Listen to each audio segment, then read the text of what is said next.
Good morning, everyone. My name is Amanda Martin. I am the Chief Resilience Officer for the state of North Carolina, and welcome today to our latest edition of the Spotlight on Resilience webinar. This webinar, this edition, is focused on understanding climate data, and we have a really fantastic lineup of speakers on this Earth Day. A few reminders as we get going. Today's webinar is being recorded. We're going to have a question and answer session after all of the panelist presentations, but you can put questions into the chat at any time. During the question and answer session, if you'd like to ask a question, please raise your digital hand. We'll call on you and get a chance to ask your question out loud. And please keep your microphones on mute when you are not asking a question. So I want to say a few things about this topic. Climate data is a critical component to building stronger, more resilient communities. We all know that extreme weather events are becoming more frequent in North Carolina, and what keeps us safe isn't just the emergency response or the emergency responders, but the foundation of safety and resilience is about anticipating and preparing for extreme weather and climate change.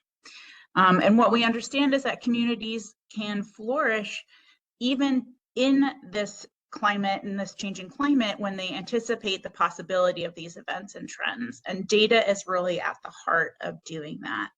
Data gives us long-term trends about weather. It helps us build infrastructure appropriate for our current and future conditions. It also helps us see blind spots in our own situational awareness or our own local knowledge. It can help us have conversations. It can help us understand things that we're not already kind of seeing with our own eyes, but it also leads us to conversations about how we interpret the data that we do have, and talk about what level of risk is appropriate and how much should we invest to what level of safety. Data can help us prioritize investments in our communities when there is practically an infinite amount of need or areas where we might invest. That data can help us make decisions and make priorities among those options. So I think you'll hear about all of those things and more in color and in context with these speakers. So let me take a brief moment to introduce our speakers for today. First up, we have Kathie Dello. She's the state climatologist of North Carolina. Then we have Matthew Lawfer. He's a state hydraulics engineer with North Carolina Department of Transportation. James Alberque, who is GIS and Emerging Technology Manager. That's probably the coolest job title that we have on our roster today with the city of Raleigh. And then we have Mary Roderick from Western North Carolina, who's planning director at the Land of Sky Regional Council. So with that, I'd like to turn it over to our first speaker, Dr. Kathie Dello. And if you give me just one moment, I have a nice introduction for her. Okay, Dr. Dello is director of the North Carolina State Climate Office and the State Climatologist of North Carolina, as I mentioned. Dr. Dello leads a team that delivers actionable science-based climate services to support decision-making across sectors, including agriculture, public health, emergency management, and transportation. She's an author of the 2020 North Carolina Climate Science Report, woohoo, and serves as a chapter lead author for the Southeast chapter of the 6th National Climate Assessment. Kathie holds a PhD in environmental sciences from Oregon State University and both a BS and an MS from the State University of New York at Albany in atmospheric science and geography. So Dr. Dello, take it away. Thanks, Amanda, and thank you, everybody, and please scream if you can't see my slides. I'm really honored to be here on this Earth Day with all of you and talking about a topic that's very near and dear to me. And I've listed all my titles not because of some big ego trip that I'm on, but in this day and age, a lot of people are asking me how we collaborate with state and federal government, and you can see we collaborate well across the state, across NC State University, across NOAA. None of us can do what we're doing alone. We all bring crucial pieces to the table.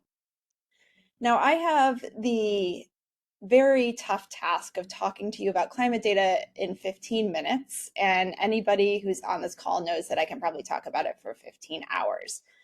But I wanted to just center some of our thinking on Earth Day as to why this is so important, what we're doing, and why this is so valuable to our state. And we have this weather network called the North Carolina EcoNet. We have 45 stations around North Carolina. It's 1-minute data. It's really super high quality data. And we have those stations out in beautiful places. And the staff do not complain when they get to go out and service these stations. But for me, it's a reminder that these data points that we see connect to actual people and places and things that are very worth saving here in North Carolina. And I'm also going to start off by saying I'm going to move through a few things very quickly. This is not everything we have, and you should consider me and my team as a resource for you going forward. And especially if we move too fast through anything you think, hey, I really want to know more about that, just reach out. I'm not hard to find. So I've learned in giving a number of talks that people can basically take away 3 things from your talk, and you're going to hear from a number of speakers as well. So I wanted to keep it pretty simple and just frame some of our data as use cases. And we'll talk through each of these, but number 1, you're a flood modeler. It's after Helene, and you want to know about maximum daily rainfall in the storm affected areas. So you've reached out to us. This is a real solicitation that we received. We're rebuilding a bridge. We want to know what future rainfall might look like in Waynesville, or I'm a county health department employee in Fayetteville, and I want to know about how many more hot days we'll see in the future. Now, in parsing these out, we would start to think through, okay, what's the type of data that you're looking for? Is it past? Is it present? Is it future? I'm not going to talk too much about present data right now in this webinar, but I will focus a bit on past, the historical data, and that can be days or months ago or even yesterday. And the future, what do we know about 10, 20, 50, 100 years from now? Now, like I said up front, that we are working across state and federal networks to archive, collaborate, imagine, bring all of our resources together. And we are archiving data from NOAA, we're archiving data from the Forest Service, from our team here at the State Climate Office, and we bring it into one very powerful resource. Now that's going to bring us to the first example. We're running a flood model for Helene. I need to know the rainfall totals within Yancey County. So if you go to our Cardinal data retrieval system, you will get this page with a lot of text and a lock, and I please implore you to keep moving past the account piece, because click on that and you can use your Google account to get into it, but you will need an account to access the data, and it'll become clear why. And it's going to funnel you into a few separate areas. We're going to focus mostly on the request data piece today. But Station Scout is what I like to call when you're sitting on your couch, and this is what I do, and thinking through, it feels like it's been very warm lately, or I want to know how much rain has fallen over the past 2 weeks, and you don't want to do a lot of work to get to that information. Station Scout's the place you want to go. Also, if you want to learn more about the data that we have available, the stations that are recording, that's where you want to start. But if you want a lot of data, you're a flood modeler, you say, give it all to me, you're going to focus over here on the request data piece. This is where you get access to our entire database. We have terabytes of data, and it's all free for you to use.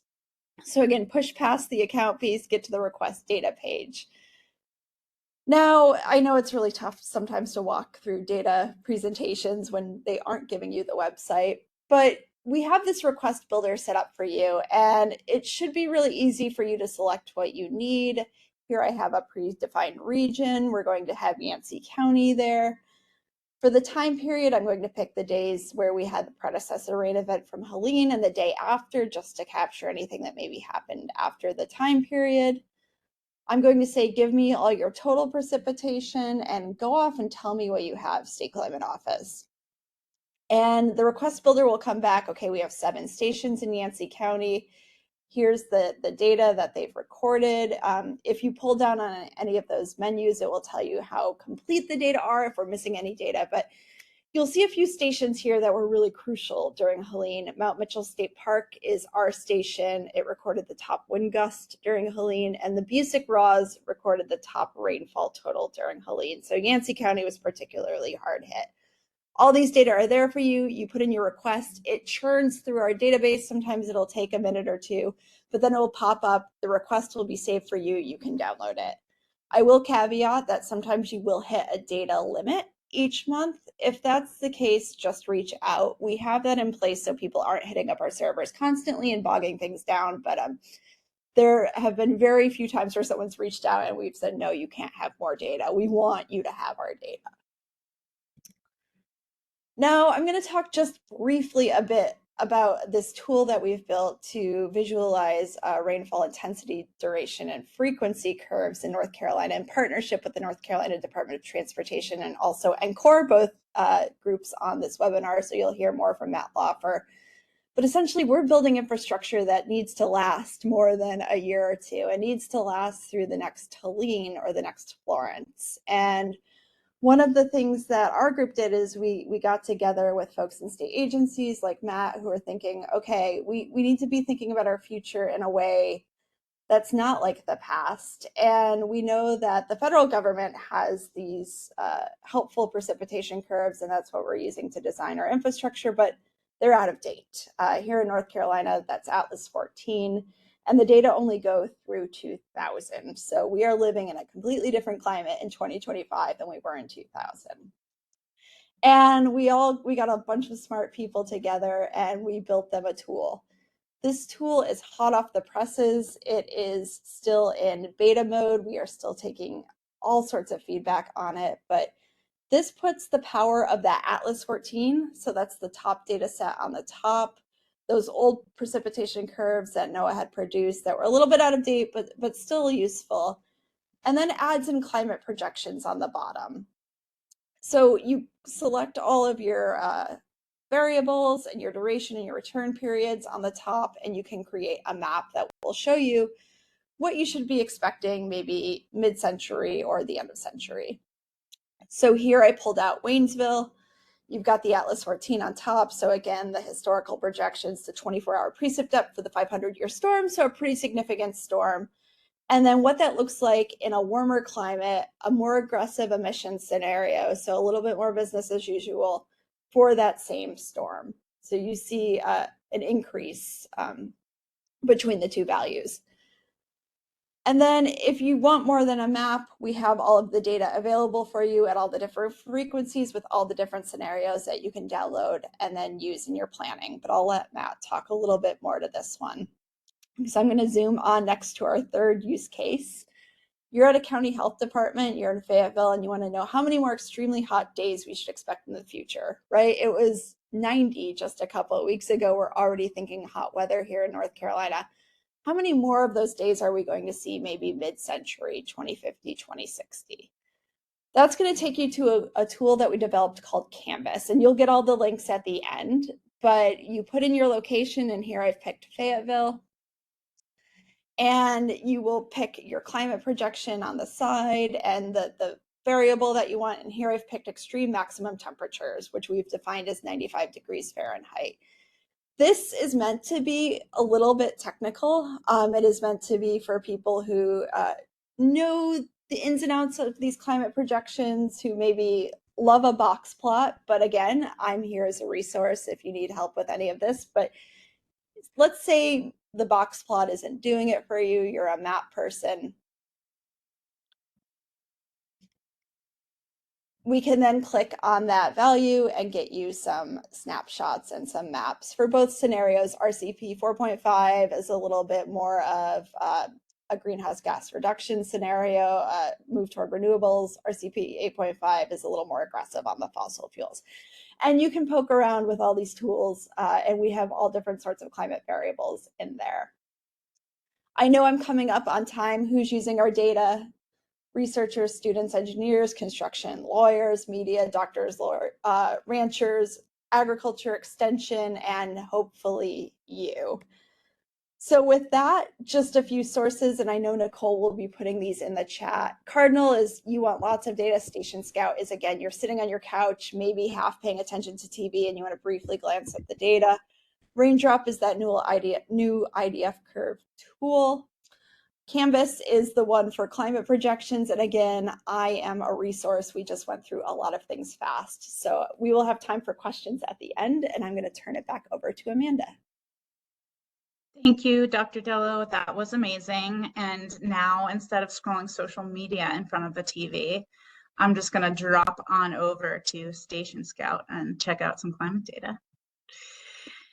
All right, so turning next to Matt Lawfer with North Carolina Department of Transportation.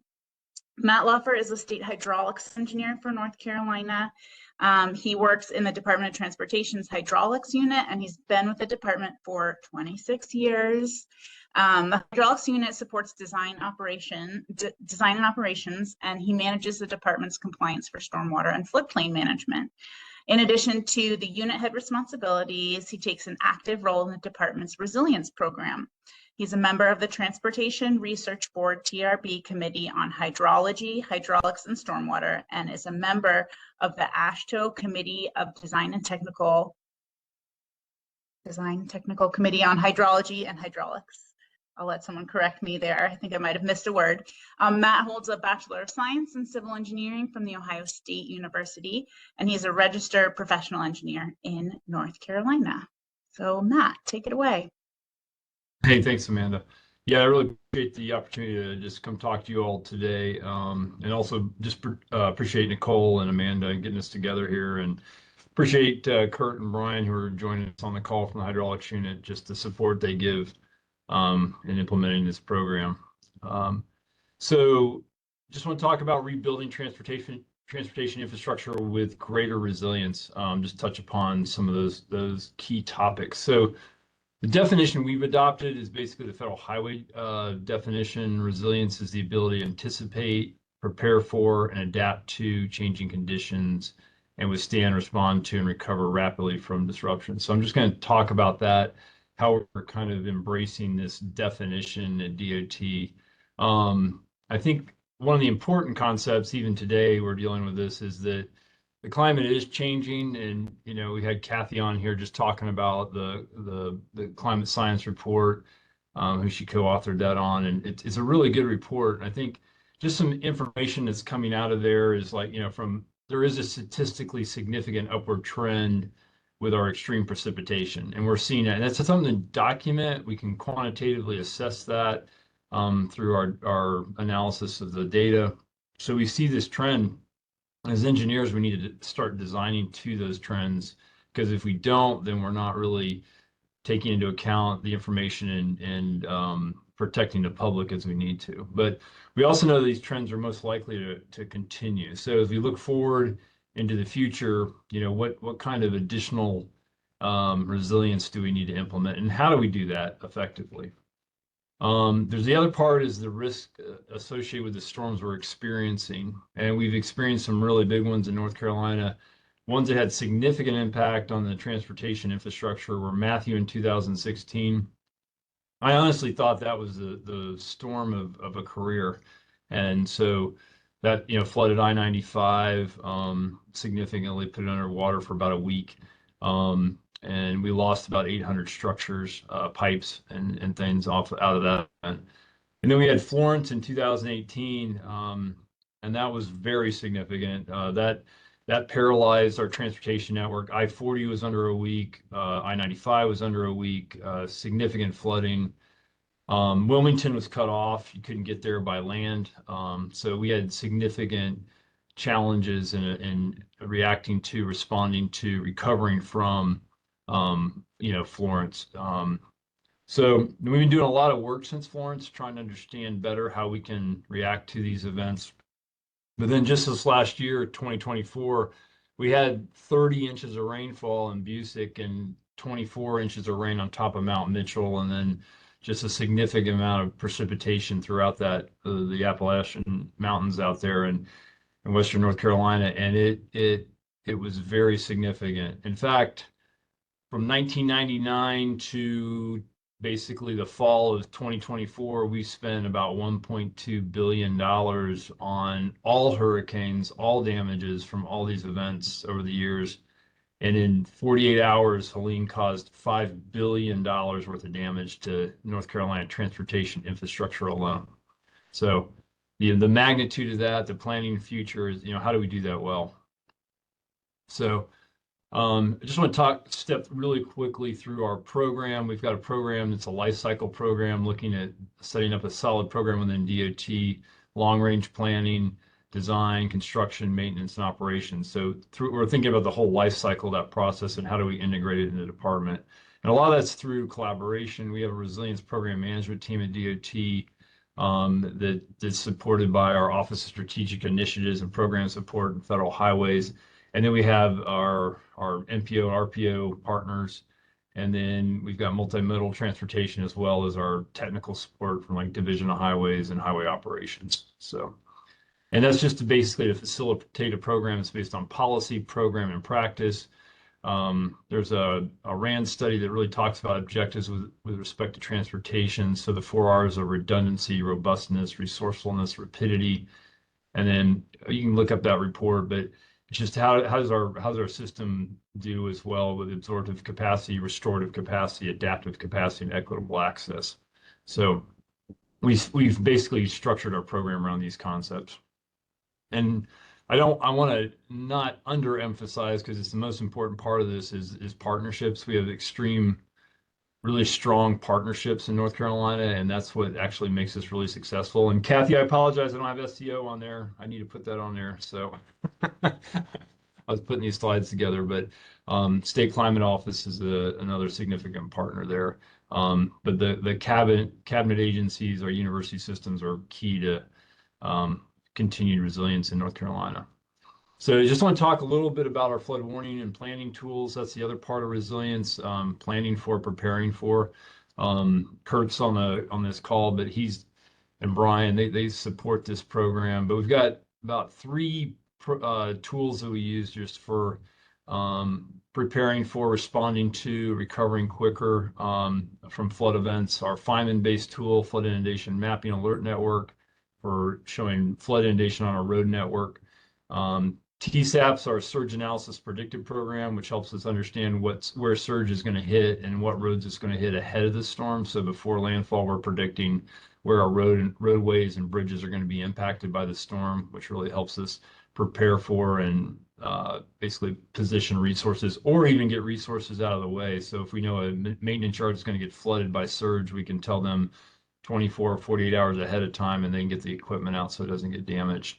And then we have Bridge Watch, which is monitoring all of our large bridge structures and culverts. So we have about 15,800 structures in that system, maybe even more, that are monitoring 24/7 rainfall over the watershed areas of tributary to those structures. If there's a gauge there, we're also monitoring water surface elevation with respect to the bridge. So that can tell us when the bridge is needs to be closed or is overtopped and that type of thing. Gives us a understanding of its vulnerability and how we can respond to it. In addition to that, we got a lot of tools we're using for roadway inundation tools and the CRIS tool. Those are our roadway inundation for the areas outside our coastal areas, as well as our coastal roadway inundation tools. So those are really helpful in planning, understanding where we have vulnerabilities and things. The flood warning planning tools, this is Feynman. I just wanted to highlight Feynman real quick. I'm going to click through these and bring these up. There's quite a few in here, and then I'll talk about it. But Feynman is a partnership program between EM, North Carolina Emergency Management, and also DOT. And Emergency Management started this tool back in like 2006 and has been developing it. It really had a transformation and was used heavily during Florence. And during Florence, we realized we didn't have the roadway network. So since Florence 2018, we've been building together a more robust system that really helps us understand the impacts on our highway system. How severe is the flooding? How high is the water? When is it going to be flooding? Do scenario analysis. It also has the buildings in there, so you can kind of see what structures are impacted, building structures. as well as bridges and those type of things. So very important tool for understanding how floodwaters are impacting our network. It also has a forecasting tool in it, and I just want to emphasize the importance of that during Helene. Kurt and his team were able to, working with our Transportation Operations Center, we were able to tell Division 13 that I-40 was going to overtop 24 hours before it did. And that allowed them to put emergency vehicles out there. And according to Division 13 Transportation Systems Operations Engineer, he said we saved lives because they knew that that was going to happen. Otherwise, people would have been driving on it and swept into the French Broad. So that was a pretty big success for us, and how we respond to and prepare for these hurricane events. We also have planning tools. A lot of them. This one's a RIT tool, road inundation tool. Again, this can help us do our vulnerability assessments, understand how water is affecting our roadway network. There's a lot of information in here, as you can see, as I'm clicking through this. Kurt gave a presentation on this last week at Campo. But a lot of information on elevation of the roadway network, and also the elevation of the road, the water surface elevation, and we have it for multi-frequencies, 10, 25, 50, 100, 500 year. And then we also have additional futures precipitation scenarios in there as well for flooding events. So pretty helpful tool for doing planning and resilience, incorporating it into. And then we also have a RAF tool, our resiliency analysis tool for our transportation network. So we have a lot of tools in here, like our RIT tool and our CRIS tool, but we're also putting other things in here as well, and some of those are listed here. So this is really Kurt's tool that he's developing heavily, and working with our partners to give us better assessment of our roadway networks, and also help our planning engineers and things like that, our MPOs and RPOs. I think another one that we're adding in here is just our bridge wave analysis and sea level rise and scour predictor in there. So those tools are coming online, and we're incorporating those as we go along. It's also coordinated pretty tightly with the resiliency blueprint, or DEQ, and they're helping taking some of this information and incorporating into that as well. So that's our resiliency analysis tool for transportation. Then, so how are we integrating resiliency into our projects? How are we doing on time? Getting close, so I'll kind of speed through these. One I just mentioned, I-95. After we had Florence and it was inundated for a week, we worked to use rain on grid modeling to identify an improvement to and elevating I-95 corridor. So in the middle of design, we actually changed the design, and it is now designed to basically facilitate a Florence and a Matthew into the future. We're also investing in living shoreline improvements, and so this one's on NC-24 between Swansboro and Cedar Point. And this is to protect overtopping and help protect that facility for future sea level rise and wave action. But a couple things, just talking about Helene real quick. So you'll see $9 billion on here. There's a lot of other damages to the transportation network that were not only DOT, but others. So this was issued by the governor back in October of 23rd of just the total destruction. So significant damage to our infrastructure, our roads, our bridges. We had over 800 bridges damaged, 150 bridges totally washed out, and then miles and miles and miles of road and river destroyed. And so what are we learning from that? How do we build back more resilient? We look at our structures. How do they fail? How do we make them more resilient? So these two structures are just about, I don't know, 1/10 of a mile from each other. So the arch culvert put on bedrock survived, but these culverts here that were basically didn't have head walls and were not anchored in well, just moved. So when we go and replace these, we'll build them back stronger and better. Again, we also saw failures of different bridge systems, how they were built, drilled shafts versus spread footers anchored into bedrock. And so when we go back, we'll know what worked better, wing walls and things. So as we go back through design on those 150 bridges, we're implementing different resilient strategies. And then we also just need to think about those corridors that got damaged significant. This is just on the Cane River, down on 19W, in Yancey County. And so this is just a picture of, this is a depiction by Colorado DOT when they had the big Thompson floods, but same kind of concept. But all that hatched area is what we lost, mass failure. Most of the road was destroyed, that type of thing. And then when we go back and build back, how do we build back better? So going back and putting more resilient infrastructure in on the embankments and things, and also using the right rainfall and future conditions for the service life of the facility. So Kathie touched upon about that. So we're using the raindrop tool to do the modeling for the future and understanding kind of what those flows are compared to what they are today to build back better and show that. And then just real quick, I wanted to mention the Resilience Coalition white paper that's out there, summary of finding. It's a really good document. You can Google it, but it just talks about the document gaps in knowledge, our data, our capacity and tools, identifies additional barriers to implementing climate resilience, and then it develops recommendations for next steps. So I know that was a lot of information, but just wanted to kind of highlight some of the things we're doing for resilience in transportation. Please feel free to reach out to Kurt or myself or even Brian, and we can give you some more information. So thanks for the time. Appreciate it.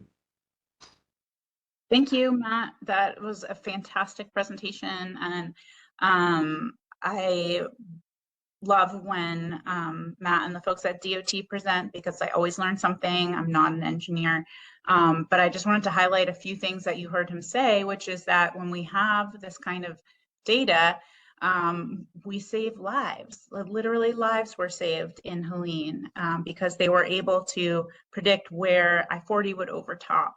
And the kind of data that we have in North Carolina, not every state has these resources. North Carolina, we are really lucky to be such a data-rich state.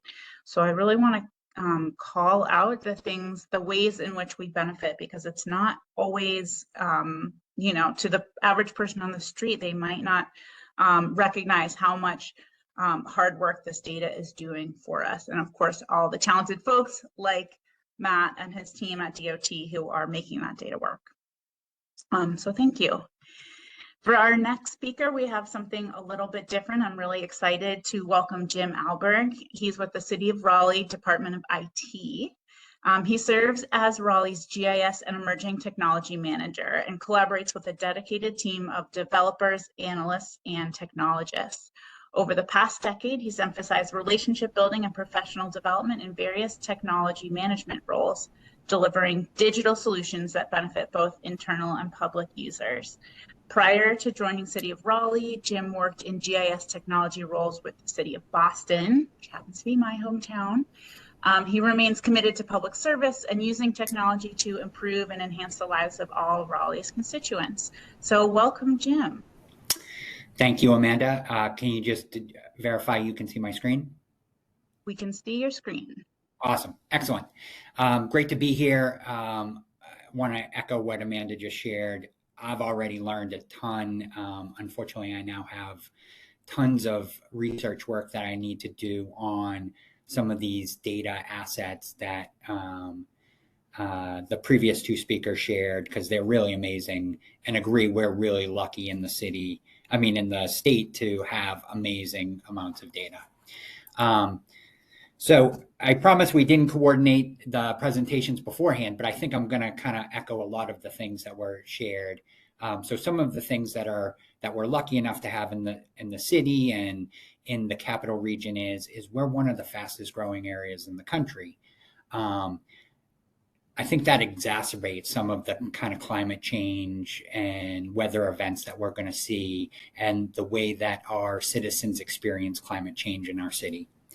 One of my roles is to try and take some of the data that we had talked about and turn it into insights or information to help make city officials allow them to make data-driven decisions. I'm going to talk a little bit about a couple of projects that we're working on where we're trying to take lots and lots of data and turn it into actionable information.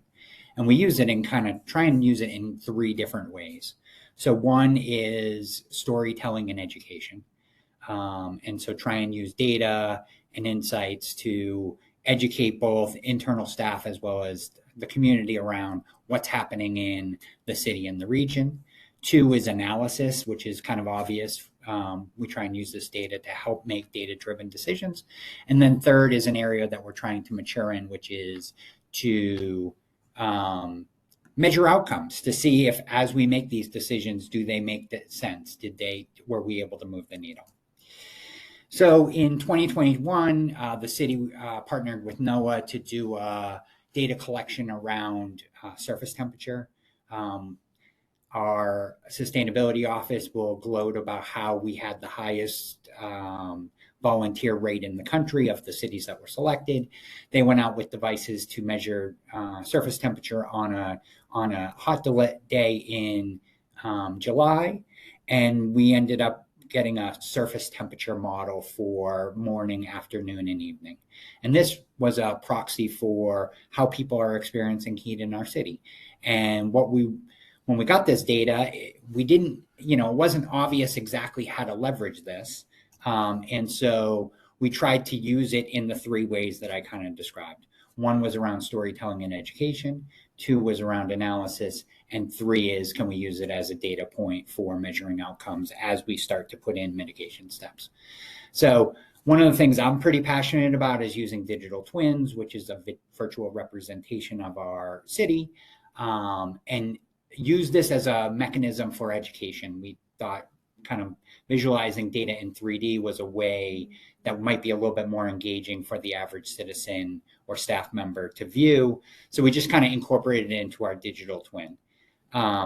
Secondly, what that did was that allowed us to leverage a kind of enterprise platform, GIS platform in the city, which made the data available to practitioners within departments to leverage for other projects. And so what we started to see is that people started to incorporate it into existing initiatives that were going on.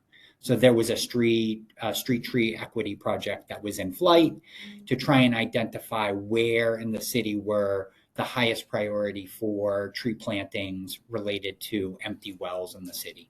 And so when we have a good street tree inventory and we know where there are opportunities related to density and open tree wells. And so we leveraged that data along with this heat data to identify those areas that were the highest priority for those tree plantings. And so, as you'll see on the slide, some of the obvious stuff the benefits of increased tree canopy around the city and how people are experiencing heat within our city on a day-to-day basis.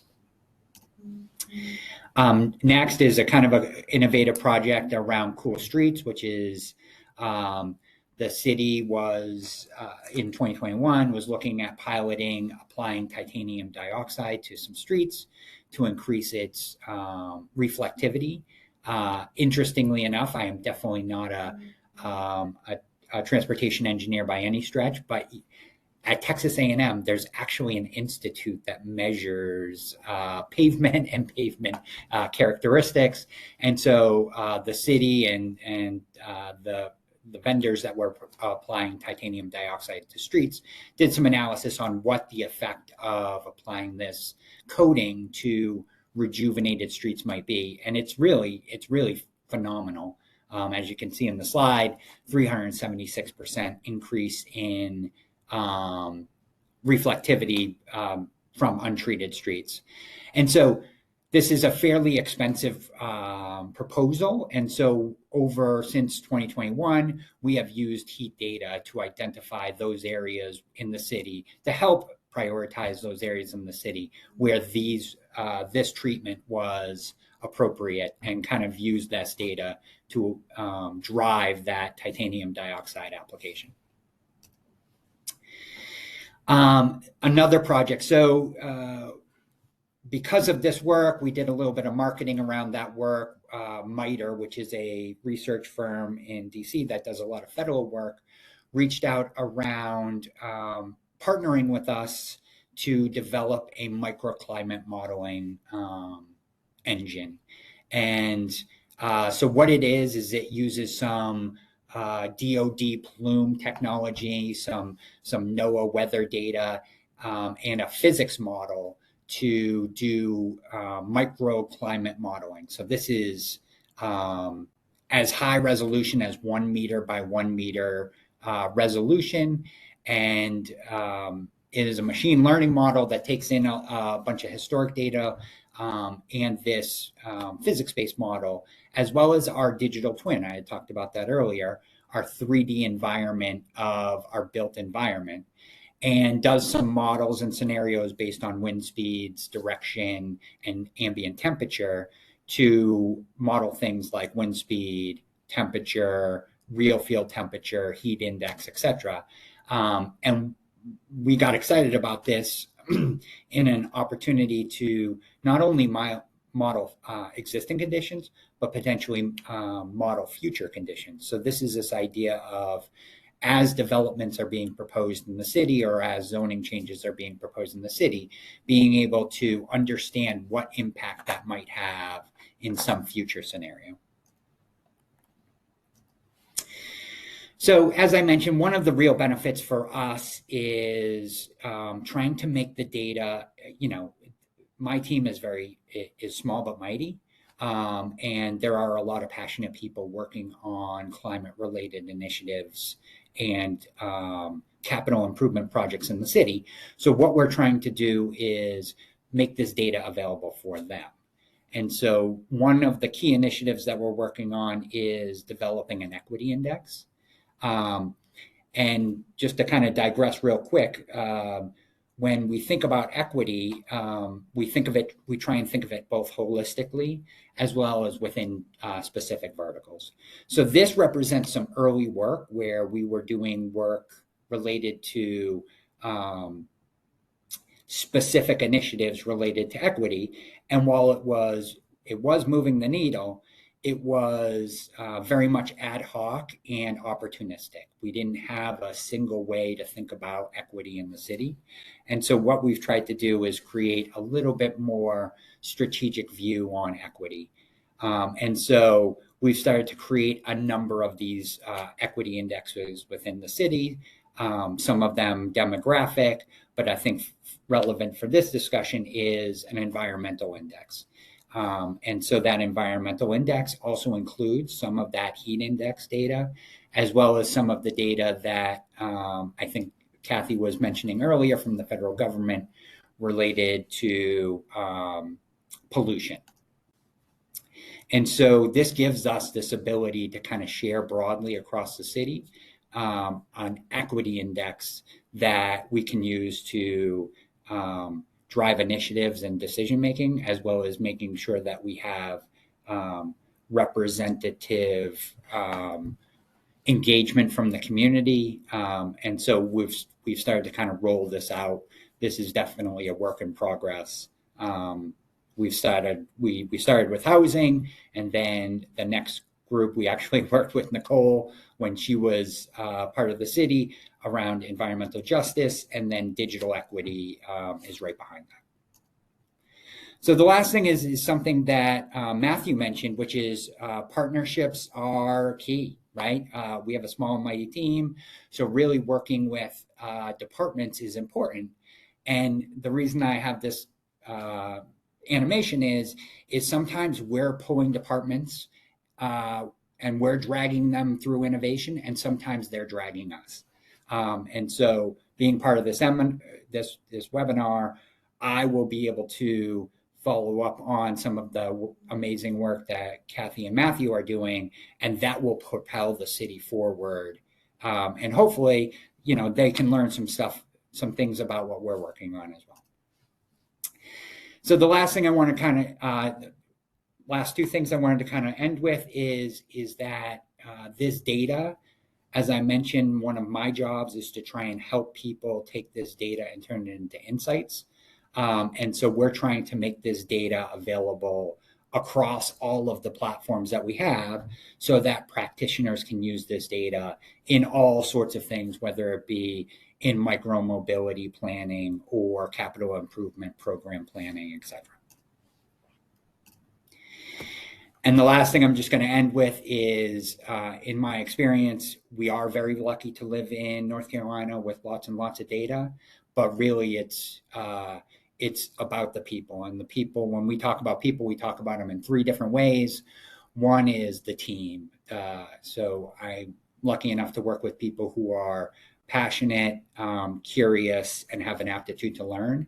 Two is working with departments who have an expectation that they're going to do things differently going forward.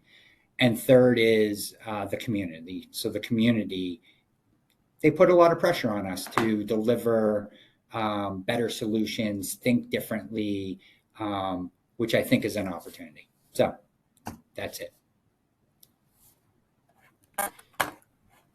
Thank you, Amanda. Thank you, Jim. What a fantastic presentation and a great reminder of it's one thing to have the data and another thing to make it mean something and bring it to life and ensure that it's helpful for decision making. So thank you for walking us through some of the pieces of that part as well. Okay, so and as a reminder, please be thinking of your questions. You're welcome to put questions into the chat.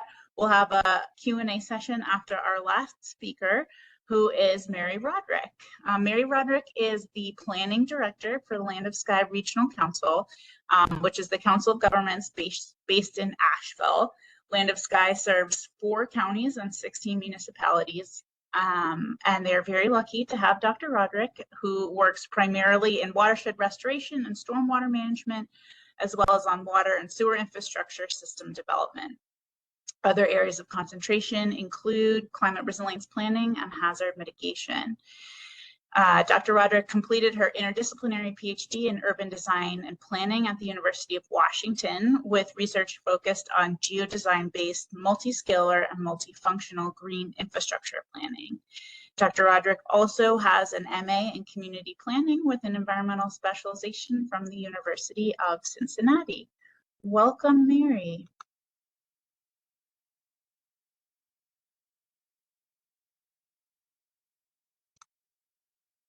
Sorry, I just realized I was muted. Can everyone see my screen? Yes. Not showing me the box that I'm used to seeing. And I put this in the chat, but if you need the screen to be larger or the slides to be larger, you should have a zoom in or zoom out button above the presentation and below the speaker cameras. So Mary, take it away. Great. Good morning, everyone. I likewise am super inspired by all of the presentations that came before me and also have lots of homework. And we're meeting with the city of Asheville tomorrow about their climate justice mapping work and integrating our regional resilience assessment data into that. And so I think I'm going to have to do a quick deep dive into some of what the city of Raleigh is doing. So I may be following up with you, James, after this presentation.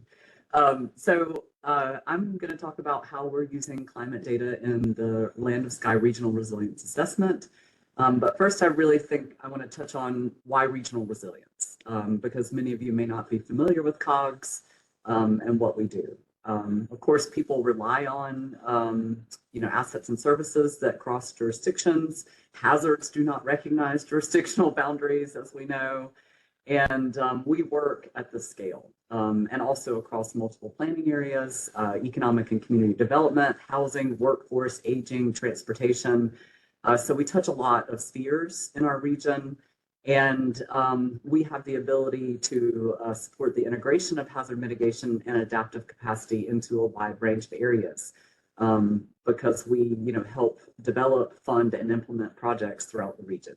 So in areas of land use and development, infrastructure, transportation, watershed plans, stormwater management, broadband, we really are able to kind of help our local jurisdictions and figure out regional solutions to address vulnerability and increase resilience.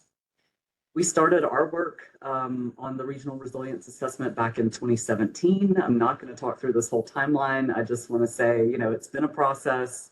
There have been several phases, lots of different funding sources, and we're currently here in phase 4, where we are completing our vulnerability and risk assessments, at least kind of the first pass of them. Obviously, they need to continually be updated, and identifying priority strategies for implementation. Of course, this work has been pretty heavily impacted and now influenced by Hurricane Helene, and I'll talk more about that. Oops, I'm going the wrong way. So, of course, hazards existed due to climate before climate change, although climate change has been happening for a long time. But I've got a couple of orange boxes here on things I want to highlight from the Climate Risk Assessment and Resilience Report. The likely increase in hurricane intensity, in droughts, and in precipitation leading to inland flooding. I would say that's not just likely, but very definite. Certainly based on our experience with Helene, and here an excerpt from a blog that Kathie co-authored in January, highlighting some of the things we experienced in 2024, in addition to Helene, and between a summer and fall drought, there were several other large storms that dumped a lot of rainfall across the state. So, we are very much living this that, was outlined in 2020 today. These climate stressors combine with non-climate stressors like population growth and development to create the threats and hazards that impact our people and infrastructure. And of course, we're interested in not only the exposure to these hazards, but also vulnerability and risk. All of this we're doing following this methodology outlined in the Climate Resilience Toolkit, where we first look at exposure, assess vulnerability and risk, investigate options to address this, and then, of course, prioritize and plan in order to implement those things. Equity is also centered in our work. We do incorporate the CDC's Social Vulnerability Index right now at the census tract scale. And in our current work, we're looking at how to drill down. So that's another reason I'm going to look at the City of Raleigh's work. A little more detail about the specific assets that we're looking at. Of course, residents and residential property, commercial property, government and critical facilities, and roads and mobility, which we've heard a good bit about from Matt earlier. The hazards that we consider in our region are both current and future flooding, landslides, and wildfire. And we've seen the interaction of all three of these during and after Helene, with wildfires still burning across our region. Our analysis incorporates some new hazard data, although I've gotten some more ideas from these presentations, so we'll see what else we can do. But in addition to the regulatory floodplains from FEMA, we're now also utilizing North Carolina Emergency Management's advisory flood data, which includes the 25-year and the 1,000-year floodplain. And that gets at these storm frequencies, basically. That's just a static representation of these frequencies that we're interested in. We're also integrating the North Carolina Geologic Surveys, debris flow pathways. We now have them for our entire region, not just Buncombe and Henderson counties, as well as a probability of sliding data layer. And finally, for wildfire, the U.S. Forest Service has a new data set that looks at risk to structures, as well as now Hurricane Helene storm damage. So areas that were severely damaged and areas that were possibly damaged. And I'll talk more about how we use that data in just a moment. I just want to kind of outline the data sources. But all of that, is used to really look at the vulnerability and risk. In this case, all three of these homes have the same exposure to flooding, but their level of vulnerability varies based on their elevation. And in our analysis, we're able to look at, structure by structure, when was that structure built, and was it built before or after base flood elevation or BFE standards were adopted in the jurisdiction. So we're kind of really drilling down at the parcel scale and structural scale and looking at the regulatory environment to try to understand how each individual structure may be vulnerable as one of the sets of factors that we use.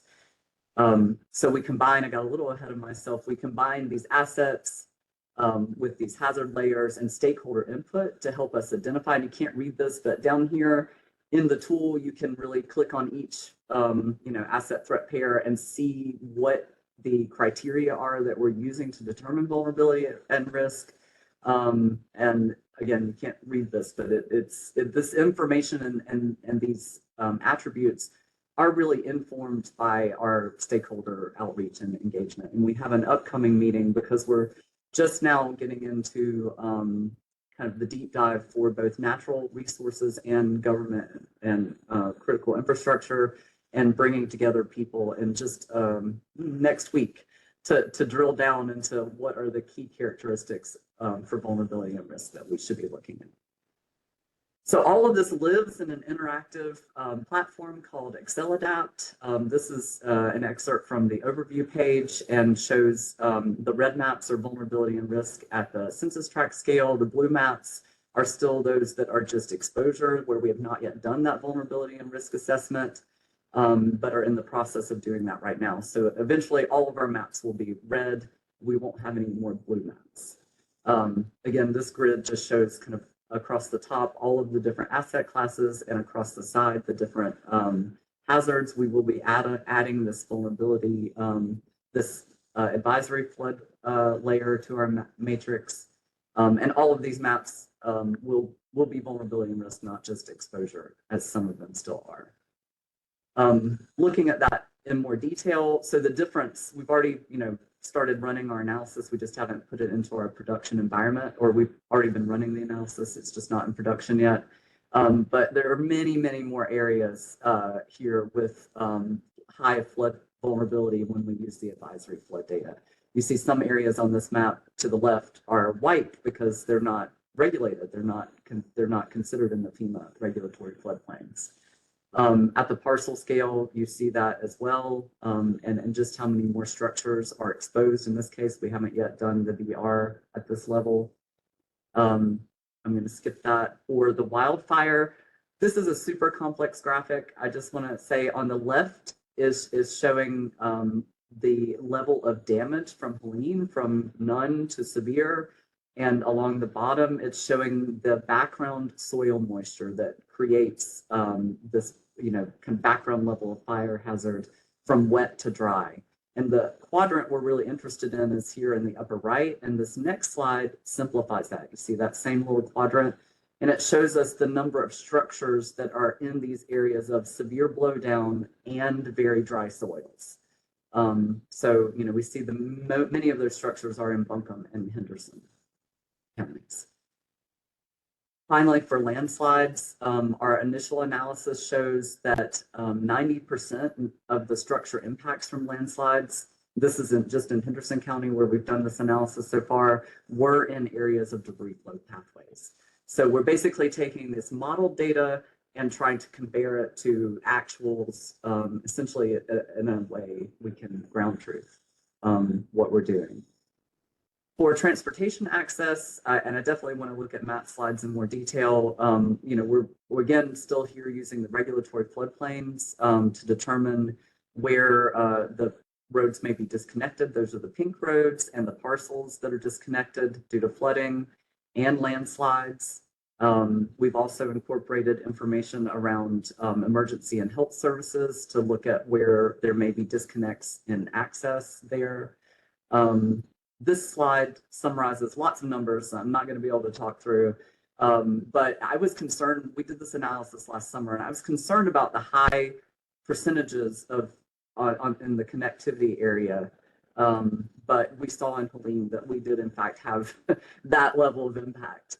So I think that these numbers are reflective of potential disconnects due to flooding and landslides, and none of this accounts for the down trees, power lines, massive amounts of debris, and I don't know that we will ever be able to model that, but that does bother me, I'll say.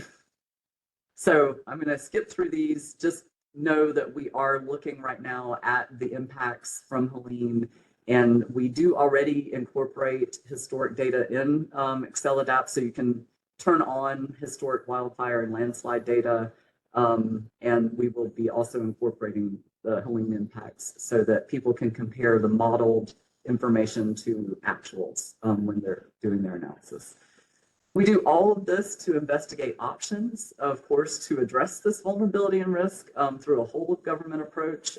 So that means, policies, land use, where we're investing in natural infrastructure, where we need to build more capacity in communities. It really is a whole suite of actions that we have to take. And I know I'm running short on time, so I'll say we currently have BRIC funding, both to update and complete our vulnerability and risk assessments, as well as do this kind of detailed crosswalk between our resilience assessment and our findings and local plans and ordinances to make recommendations about improvements that we need to be pursuing. I'm going to skip the options database, but I have all these slides here so that you can look at this later. Some of this lives on the Resilience Exchange, some of this lives on the Climate Resilience Toolkit, but these are essentially all these different tools that we have to address vulnerability and risk and increase resilience. Again, I'm going to skip this. We are working, like in Buncombe County, to incorporate this information into comprehensive planning exercises, or into not just exercises, into comprehensive plans. And of course, we're implementing projects on the ground already. Several projects have been informed by all of this analysis. In the city of Hendersonville, we're doing a large flood risk reduction project at the intersection of Greenville and Spartanburg highways, just south of downtown, where we're reconnecting Mud Creek's floodplain across multiple parcels, and doing some really interesting stormwater management there as well. In the city of Asheville, along the Swannoa River Road corridor, we've used the analysis to help us look at flood mitigation strategies. And in the city of Brevard, kind of at a very small scale in the Times Arcade Alley to implement stormwater improvements. So, this data is being used actively, both for planning and for project implementation in our region. And obviously, we have a lot more work to do. Here is the access to Excel Adapt. It is password protected, but you can request an account, and we will approve you. My email address and phone number, and all of our vulnerability, all of our resilience assessment reports are available.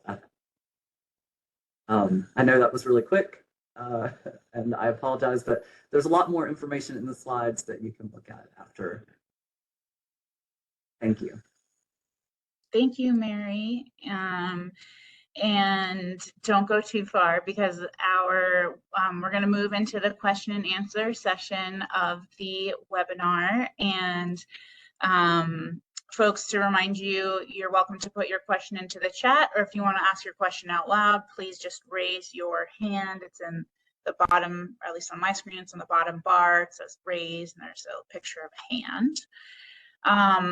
I wanted to kick us off with a question for Mary, and this might have been something you were going to share at the end, which is just if you would talk to us a little bit more about how you work with local governments, because you've been sharing, and all of our partners on this webinar are sharing complex data.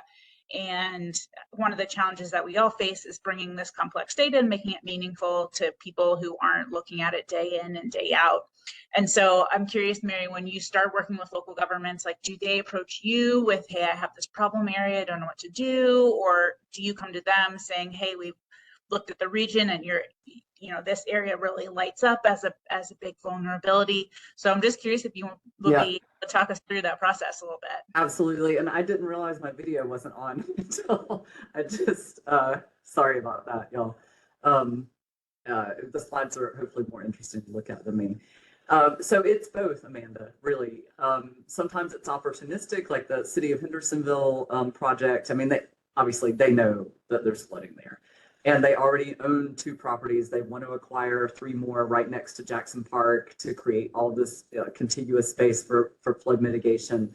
And so we use, in working with the stormwater administrator, and he says, hey, let's pursue grant funding, and then we use ExcelAdapt to essentially quantify vulnerability and risk and create good maps and numbers, right? The amount of commercial property, the level of social vulnerability. Like, we're able essentially to, just to provide all this great data to secure funding, and we did secure it. It's actually, now we've had one grant increase, so we're close to $4 million, 3 different grant sources. We got all the funding we looked at. And so I think it's, it really helps to have this source of data to support those grant applications and that project development. We didn't need that to identify the problem, right? We knew the problem was there.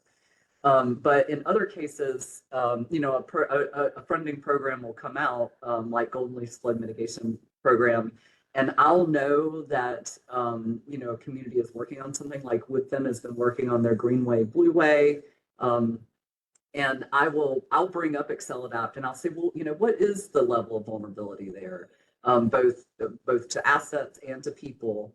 And would this make a strong case for a grant application before I approach the community and say, hey, there's this funding opportunity out there that would really support the work you're doing. You may not have, they were really looking at this as a recreation project, but I think there's, obviously our parks are also a great tool for flood mitigation. And so I come to them and say, I've done some analysis, I have these numbers, I have this information. I think we can make a strong case to pursue funding through this, through another lens, where you're looking at it as a recreational opportunity. I see it as a flood mitigation opportunity, and I can bring this data to support that ask. So it really is both. And are those communities that you tend to already have a relationship with? Or are they like coming to you for the first time? So not to brag, I think we're in a good position as a COG. We work with every single jurisdiction in our region. I myself personally and my staff have projects in every jurisdiction in our region. So we're in a good, we have strong partnerships already with everyone. Got it. Thank you. Well, I have another question. I don't see any hands up, but let me know if I am missing how I would see those. But I wanted to turn to our other 3 presenters, Jim, Matt, and Kathie, and ask about any challenges that you've had with the work that you shared about, like any surprises or results that you weren't sure how to make sense of it, or you thought something would be possible to access but you weren't, or I'm just curious if you wanted to share any more about the process and overcoming any challenges that you had. I'm happy to start. So challenges, one of the challenges that we have, I think, is, which comes to light in settings like this, is there's so much good work happening across public sector organizations, and we're all running so lean that sometimes we forget to look up and see what others are working. So collaboration and coordination that's a challenge because we're all doing such great work. So that's one. 2 is an opportunity, which is, I think, trying to think about, we're trying to make the shift to a user-centered approach on both the constituent side as well as a practitioner side. We have access to such amazing data. Trying to package it in a way that practitioners can use it is a real challenge. It's an exciting challenge, but I think it is a real challenge. Definitely, I can appreciate that. Matt or Kathie, did either of you want to? Yeah, I think it's a really important. You guys hear me okay? Sorry. Let me go first, Kathie, because this is more about the partnership with SEO, but in climate scientists, I think there's a danger when engineers think they can take the data from like GCMs and climate science and apply it to their projects, right? So I think it's really important to reach out to those people that know the science, have spent their time in the science, understand the science. I've been in conferences where engineers will say, "Yeah, we just average all these GCM and the model outputs, and we're just using the average, right?" And it just makes people like, Dr. Kathie and Dr. Bowden and others shudder, right? Because they're not really understanding what's really behind the data. So I think it's really important to bring those people that know that area really well and to be able to provide the information and data to you. So and my point on that is just partnerships are extremely important, right? Because the data is always changing, kind of like Jim said, and we've got to stay on top of it. And the only way we really do that is to partner with those folks that know that science, and then we can build a better, stronger, resilient network in the future. So. Thanks, Matt. Yeah, I mean, my challenge is, and it gets to both of these points, is we're serving all 11 million people here in North Carolina. It's a big state. I have the second largest state climate office in the country. I have a staff of 14. We have students. We still can't reach everybody. So we build these tools and they work for some purposes or some people, but we know that there's often a last mile traveled that needs to happen. And that's why I emphasize that we are here as a resource too, as people. I don't want anyone to feel like they can't access climate data or feel overwhelmed, because we are here to walk you through that and trying to get to as many people as we can. But that's why our partnerships matter so much. We love working with the city of Raleigh. We love working with the Department of Transportation. I'm in constant awe of Mary Roderick and everything that she does. So, I mean, these are good friends here on the webinar, but also reaching friends that we don't know yet. That remains to be a challenge for me. How do we reach everybody in North Carolina? And how do we know who is using our data and how they're using it? So if you are using our data, I always want to know about it. So feel free to drop me a line. Thanks, y'all. Such interesting answers. All right, maybe one last question, unless there are others that come in, is where is your work going next? Either where are you working on a project, or what's your dream project? What would you like to do if you had a lot of resources? Tell us what y'all see in the future. Can I start? I really want to do more multi-hazard analysis, right? We've got kind of this five area, like flooding and this, landslides and this, but we know, and I've said this all along, these hazards interact, and there are complex interactions. And so I don't know yet, and I'd be very interested, and this is where, y'all at the state level could be a great resource for us, to kind of help us get started with how to do this multi-hazard analysis. And I mean, I know, the tool exists, but I don't think that that's really what we want to use. I mean, anyway, it's very clunky, it's my understanding. And so we need the smart people to get together, Kathie, like y'all did with Raindrop, and help us think about how to take this climate data, translate it into this hazard, and understand these multifaceted interactions between hazards. Totally. Then we can do that local level analysis. Yes, absolutely. Absolutely.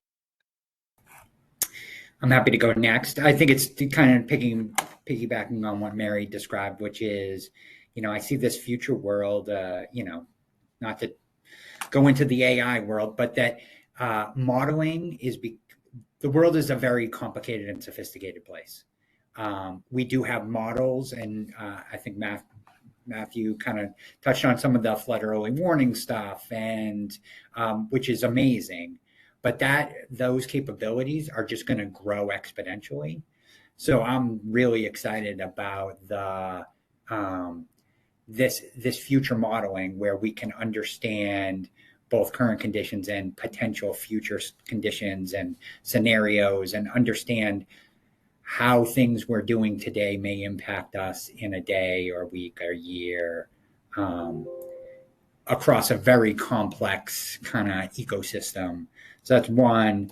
And then two, more tactically, is that equity work that we're working on that I think is going to really add value tactically to how we think about and talk about projects, initiatives, and mitigations. Great, thank you. Kathie or Matt? No pressure. When you asked that, I was like, well, tonight I will be at the Museum of Natural Sciences on a panel giving another talk. It's Earth Day. It's like tax day for the state climatologist. But I am really excited about the multi-hazard space as well, Mary. So I'm so glad you brought that up. Let's talk soon. But also, I want a North Carolina that feels prepared for the next Helene, that feels safe from the next Helene. I want us to avoid what happened just over 6 months ago. I also want us to reimagine communication. It's not the same. People aren't accessing information the way they used to, and we need to recognize that as practitioners. They may not be on our website. They might be on TikTok or Nextdoor or Facebook, and we need to break out of these mindsets that we have about what is authoritative information and meeting people where they are. Such a good point. Thank you.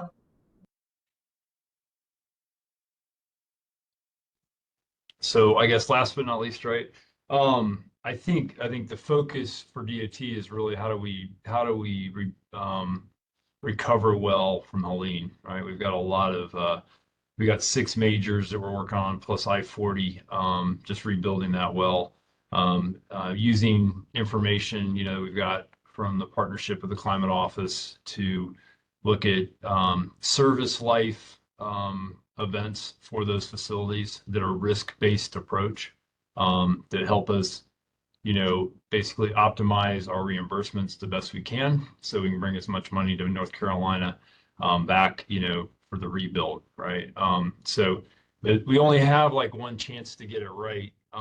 When you're rebuilding something like this, it's gonna, be there for 100 years or so. So using those informed approaches is really important. And I think the risk-based approach is really important too, understanding what the risk, and you guys kind of mentioned that, the all hazards, but how do we translate that into a risk-based approach where it looks like some of the policy drivers are forcing us right now? So I think communicating well in that space is really important as we move forward to support, the mission of what we're trying to accomplish here.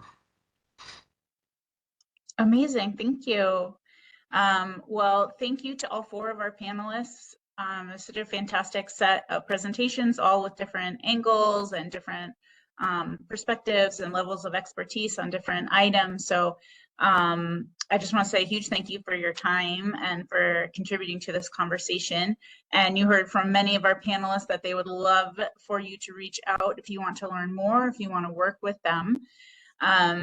And finally, we have our next edition of the Spotlight on Resilience webinar that I want to mention before we close, which is planning for the heat season. It'll be June 6th at 12:30, and there's a link in the chat to register. And also Nicole Goddard with our team has been very diligently adding a lot of fantastic links to supplement what all our speakers have presented on and discussed. So feel free to go back through and check some of those out. So with that, have a fantastic Earth Day. Thank you all for joining us, and please reach out with if you have thoughts about future webinars or questions for the presenters, please reach out to any of us. Thank you.